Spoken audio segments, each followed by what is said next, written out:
Assalamualaikum warahmatullahi wabarakatuh.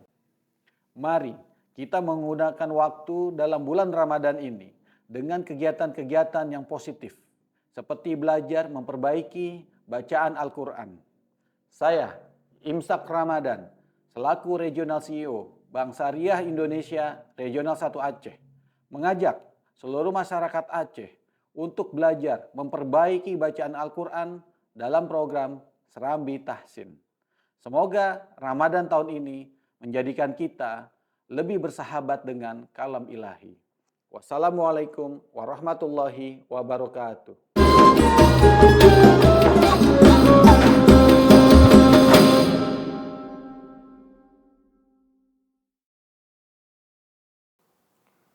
Assalamualaikum warahmatullahi wabarakatuh. Syederalun, kembali lagi dengan program Ramadan kita, Serambi Tahsin, yang merupakan kerjasama antara Serambi dengan Ikatan Alumni Timur Tengah Aceh. InsyaAllah hari ini kita akan lanjutkan pertemuan sebelumnya. InsyaAllah kita akan baca ayat 10 sampai ke ayat 19. Tapi akan saya ulang dulu dari ayat ke-8. A'udzu billahi minasyaitonir rajim. Bismillahirrahmanirrahim.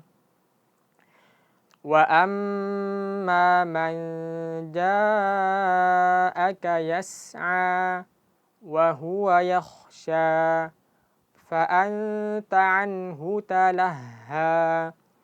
Kalla innaha tadhkirah faman syaa'a dzakarah fi suhufin mukarramah marfu'atin mutahharah bi aidi safarah kiramin bararah. Qutilal insanu ma akfarah min ayyi syai'in khalaqah min nutfatin khalaqahu faqaddarah. Sadaqallahul azim. Jadi di sini Syederalun masih dengan juga mat yang sebelumnya kita jelaskan. Jadi fa'anta anhu talahha. Jadi pastikan dibaca 2 harakat seperti yang kita jelaskan di sebelumnya. Kemudian di setelahnya ada kalla innaha tadhkirah. Ini sama juga dengan di pertemuan sebelumnya. Jadi dibaca kemudian dibaca tadhkirah. Kemudian di depannya ada faman syaa'a dzakarah. Oke, ada huruf ha sukun. Kasusnya sama juga dengan tadhkirah. Jadi ketika kita baca ha yang sukun, pastikan mengalir suara dan nafasnya. Jadi harus mengalir. Jadi jangan dibaca zakarah, zakarah. Jadi harus mengalir, suaranya harus kedengaran. Zakarah, zakarah. Kemudian ro-nya tebal. Jadi ro dia bersifat huruf tebal, kan? Ha tipis. Jadi jangan dibaca huruf ha-nya tebal juga. Yang tebal huruf ro. Jadi jangan baca zakarah, zakarah. Ya. Ro tebal, ha tipis. Jadi dibaca faman syaa'a zakarah, zakarah. Yang salah zakarah, zakarah. Jadi ditebalin. Sebenarnya juga susah kalau kita tebalin. Jadi jangan sampai ditebalin.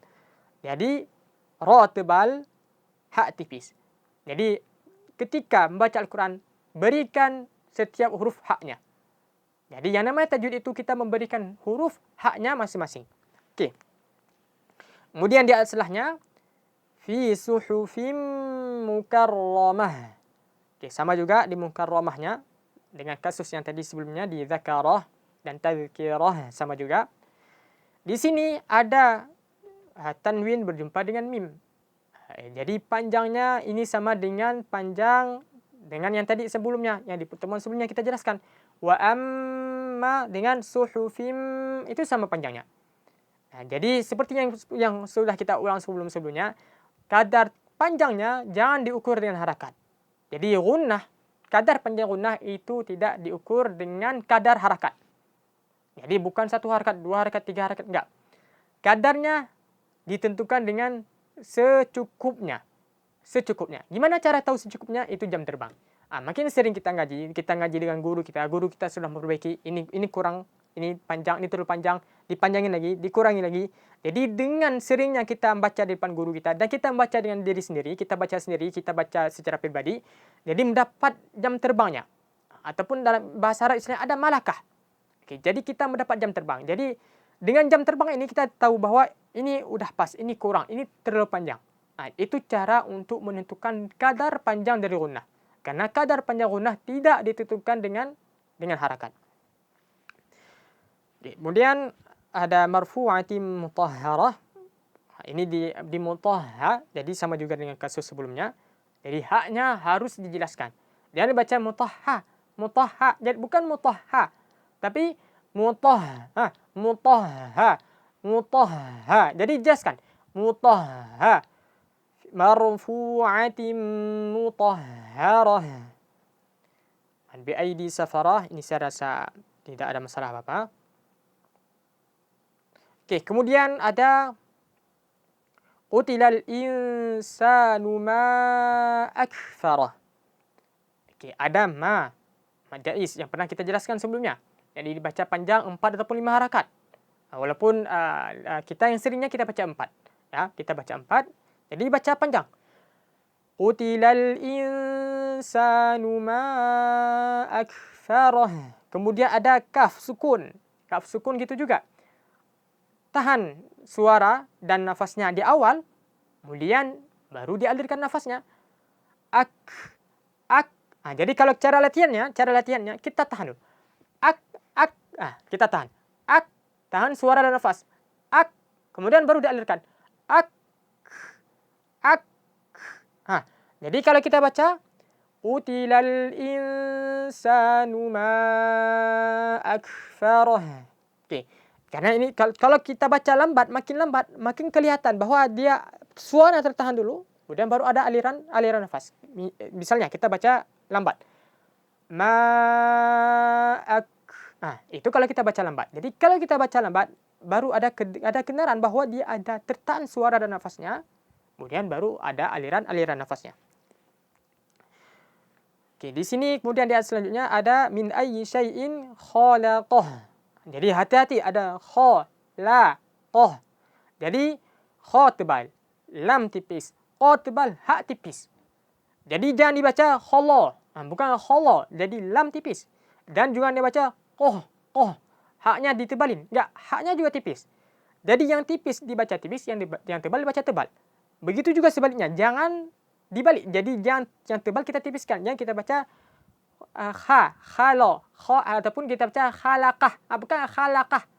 Dan jangan dimuncungin, jangan baca kholaqah. Ya. Jadi harus diberikan haknya masing-masing.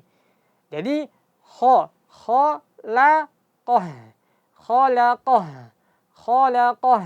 Jadi berikan hurufnya hak masing-masing. Kemudian di terakhir min nutfatin kha. Ini sama juga dengan di pertemuan sebelumnya. Ada izhar. Ini pernah kita jelaskan apa pengertian dari izhar, pengertian yang lebih tepatnya. Jadi silahkan dibuka video sebelumnya. Oke, yang intinya jangan sampai ada pantulan. Jadi harus ada aliran dari gunnahnya. Jadi kita baca min nutfatin tin kha.